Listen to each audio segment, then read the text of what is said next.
Hello, YouTubers. Just two words this time that we're going to look at, and both of them have to do with the collapse of empires. The first one has to do with the collapse of China with the Yellow Turbans, and the second one has to do with the collapse of India with the Rajput. Now, neither of these two things are the direct cause of the collapse, but let's talk about both of them so that you can have a little bit of further understanding. First, let's talk about the Yellow Turbans. The Yellow Turbans, the definition is they were Taoist leaders who kind of protested against government inefficiency in China toward the end of the second century. And why were they so significant? They showed what was wrong with China at this time. The bureaucrats, the emperor, and the officials were growing less concerned with the welfare of the people. More corruption was taking place. There was less efficiency with tax money. The peasants were already overburdened, and the local landlords were starting to kind of take back control of their own areas, which showed that the Chinese government was becoming quite ineffective by the end of the Han Dynasty.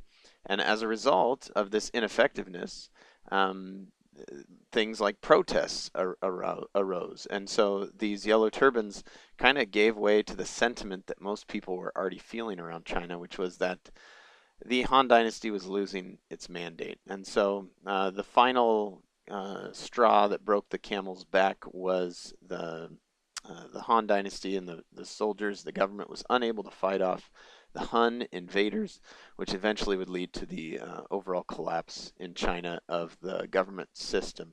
Now, the cool thing is, and don't fret, the Confucianism and the bureaucracy didn't disappear.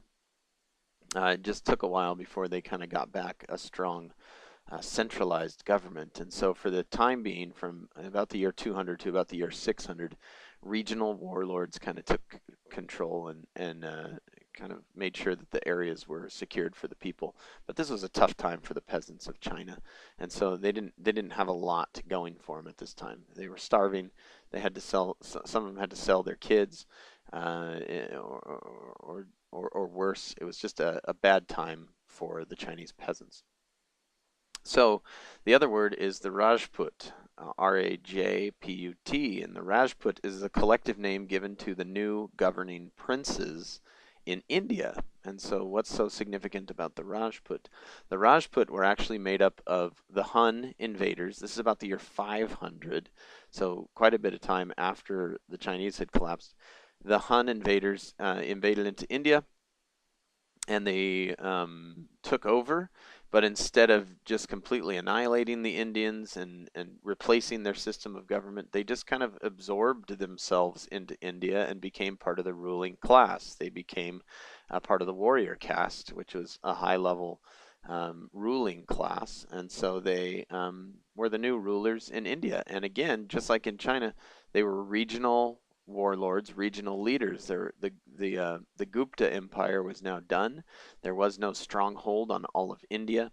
And so until the Islamic incursion, which was a couple hundred years later, India was ruled by the Rajput, who took control of different various provinces and regions within India. So these two words, the Yellow Turbans and the Rajput, symbolize and signify kind of the fall of these two Eastern empires.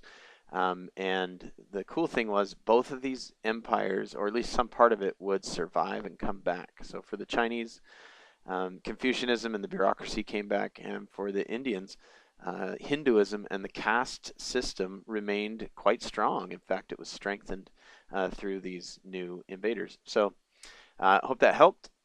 I'll be back again really soon for another couple of words, and don't forget to be awesome.